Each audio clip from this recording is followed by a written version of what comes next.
These two charts are both moving higher, but only one is a healthy trend. The other is already showing signs of weakness. The question is, can you spot the difference before the market does?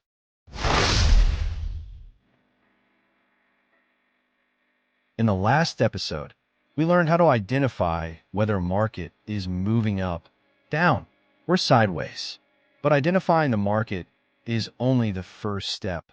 Today, we'll learn how to judge its strength, because not every trend deserves your confidence.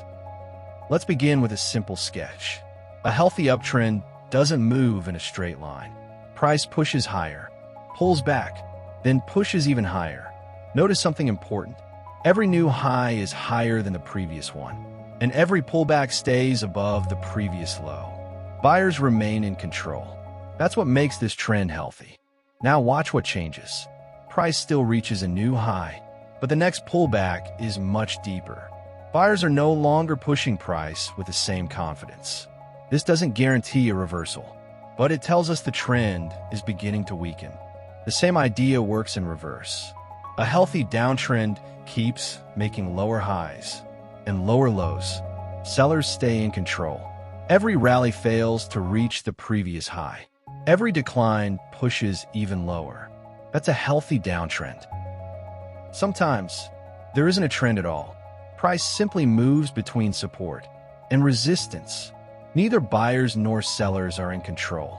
When the market lacks direction, patience becomes your greatest advantage. Now, let's move from sketches to real charts. Here's a healthy uptrend. Notice the sequence. Higher high, higher low, higher high, higher low. Now compare it with this chart. The pullbacks become deeper. Momentum slows. The trend begins to weaken. Finally, here's a sideways market. Price moves, but doesn't make progress. That's why context always comes before decisions. Let's test your eyes. What do you see? A healthy trend, a weakening trend, or a sideways market? Take a moment before looking at the answer. It is a weakening trend. Don't judge a trend by where price is. Judge it by how it moves. The next time you open a chart, don't just ask, is it going up or down? Ask, is this trend still healthy? That single question will help you read charts with greater confidence. In the next episode, we'll discover why support and resistance aren't exact lines. They're zones. Until then, read the chart, understand the story. Remember, indicators can help you make decisions, but price tells you the story.